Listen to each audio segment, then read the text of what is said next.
Ferdinand Marcos stepped off the plane at Hickam Air Force Base, he was a man without a country, cast adrift in a hostile world, desperately searching for an outstretched hand after fleeing a country he once ruled with an iron fist. Marcos fled to Hawaii with his family and friends, landing on Oahu in February of 1986. Only news people and security personnel waited for Marcos and his party this morning at Hickam Air Force Base.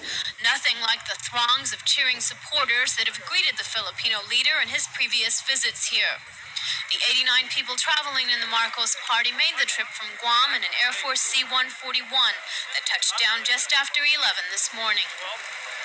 The official greeting party was small. Governor and Mrs. Ariyoshi and Commander of the Pacific Air Forces, General Robert Baisley, and his wife. A frail-looking Marcos needed some help deplaning, but once off, the 68-year-old president in exile was able to walk slowly by himself. There was a warm greeting between the Ariyoshis and the Marcoses, the welcome complete with leis. Later, Ariyoshi told reporters he found Marcos to be in good spirits, relaxed and hoping to get some rest here. He did not think Marcos was depressed or bitter. I didn't get that from him. I didn't get the feeling that he felt bad about having to leave the country and being almost stripped from the presidency.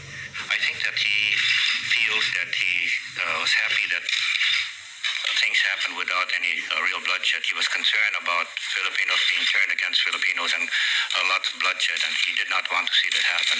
He said the Marcoses left in haste.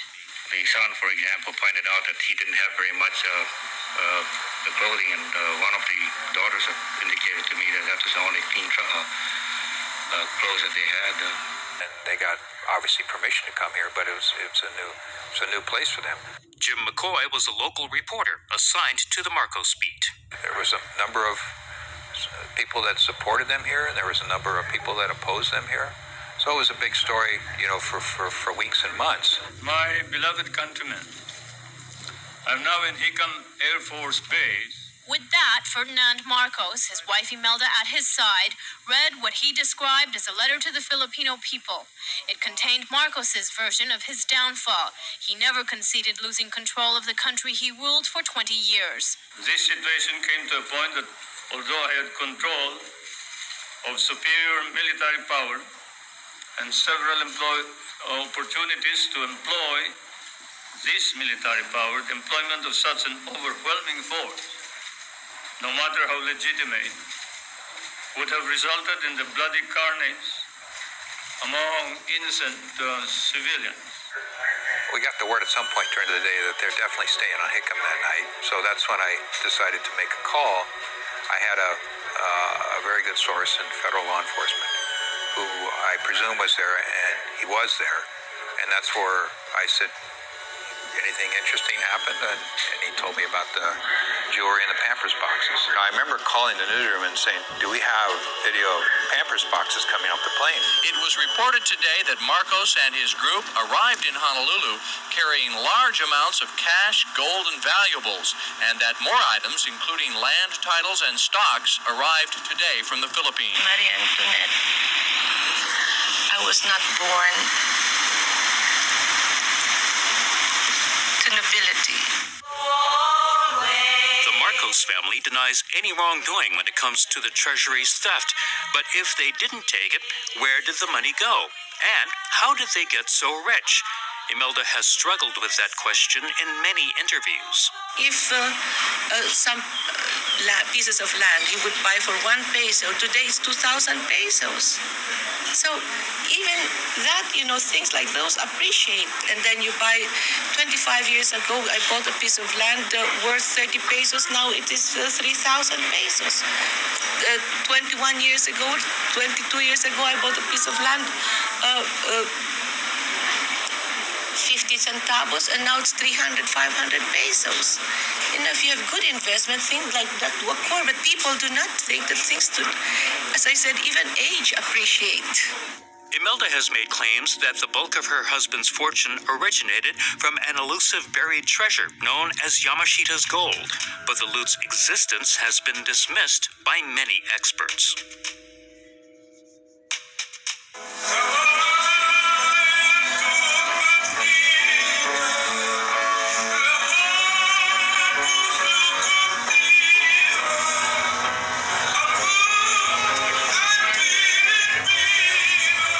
Cut off from their deep pockets and stuck in a diplomatic limbo, back in 1986, the Marcoses struggled to find a place to call home in Hawaii. The former Philippine president arrived at 5577 Kalani Anaoli Highway around 8:30 last night. It was the first time Marcos had left Hickam Air Force Base since he and a party of about 90 arrived here from Manila 27 days ago. Last night's move was made with the assistance of Secret Service agents, U.S. Air Force personnel, and plainclothes officers of the Honolulu Police Department. Not everyone saw the Marcos regime as an evil dictatorship. In an attempt to capitalize on that support, the couple began to make some rare but dramatic appearances around Honolulu. They have a name for themselves, these people who carpooled and rode buses and walked to a street corner in Old Kalihi, where the president of the group Friends of Marcos has a travel agency. They call themselves the Silent Majority, Ilocanos with ties to Marcos's home province in Ilocos Norte, transplanted Filipinos who say they have until now quietly borne the indignities of exaggerated and false reporting about their hero. Oh yeah, they always take time. They would not leave until the people leaves. Oh yeah, because this is the first time that the Filipino people see them, and of course they like to see them, and of course they like Mrs. Marcos and President Marcos would like to see them too.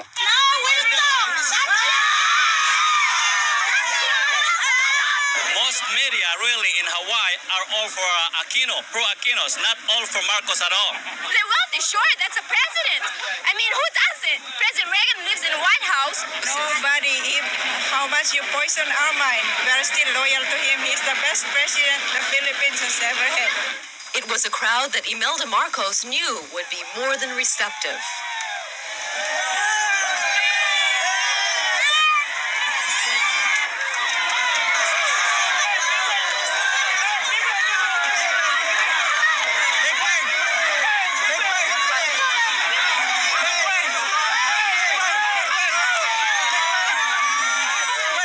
She wore the same simple dress that she wore when she and her husband faced the cameras for a news conference at Hickam, and she offered herself for press the flesh populism.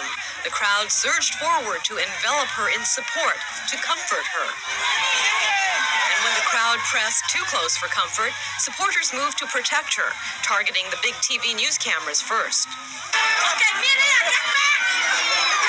Well, I think for her it was maybe a level of comfort that she can amass this kind of reaction outside of her own country. So, I mean, all you're doing is playing it on a smaller stage, but it's the same routine. And she was always genuinely very open to her people. She was helped onto an old table and the crowd saluted her.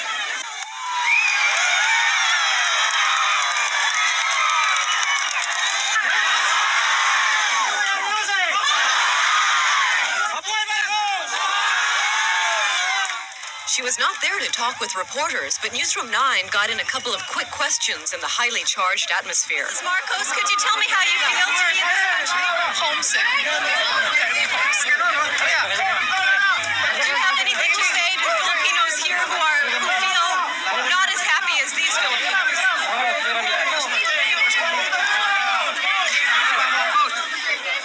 I do not intend to return to the Philippines unless I am needed there. If my return will start a civil war, the answer is no. So what would it take for you to go back to the Philippines? What do you think? It would be a call by the people themselves. I don't intend to go there voluntarily offering my services and insisting that I be president. But it never happened. I mean, there was never a moment. There was never a time when we thought he was actually going to leave. I mean, or be allowed to go back to the Philippines. After many attempts to move to another country failed, the Marcoses remained in Hawaii until Ferdinand's death in 1989 at the age of 72. That's it. Imelda Marcos was wrapping up an interview yesterday when she got the call. There was another crisis. Her husband's heart had stopped. Imelda went rushing to St. Francis Hospital. So much to be done in all fronts, for country, for your home, for your needs, for your health. By the time she got to St. Francis, Ferdinand Marcos was on an internal pacemaker. His condition seemed to stabilize, raising the possibility that he would once again rally. But as the evening wore on, hope began to dim. Doctors said kidney and lung failure and a widespread infection added to the cardiac arrest that led to Marcos's death. That came shortly after the arrival from California of Marcos's son, Ferdinand Jr., who's known as Bong Bong. When Bong Bong arrived, I think he felt that his son was there, so he opened his eyes. And after opening his eyes, that was it. His accomplishments are beyond imagination. As I said, I am very sure every Filipino, they might not realize it now, but I'm very sure every Filipino will say that President Marcos was the greatest president. And history will prove this.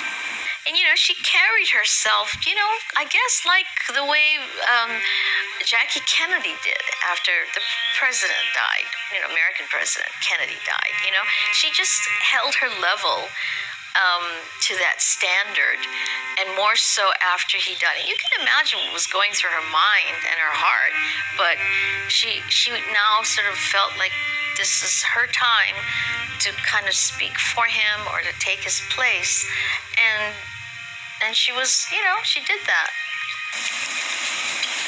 The president will never leave my heart and will never die as far as I'm concerned. He will always be there. In fact, he will be all the time there. In spirit, of course. But when you have become so intimately involved with another human being, there can never be a separation again.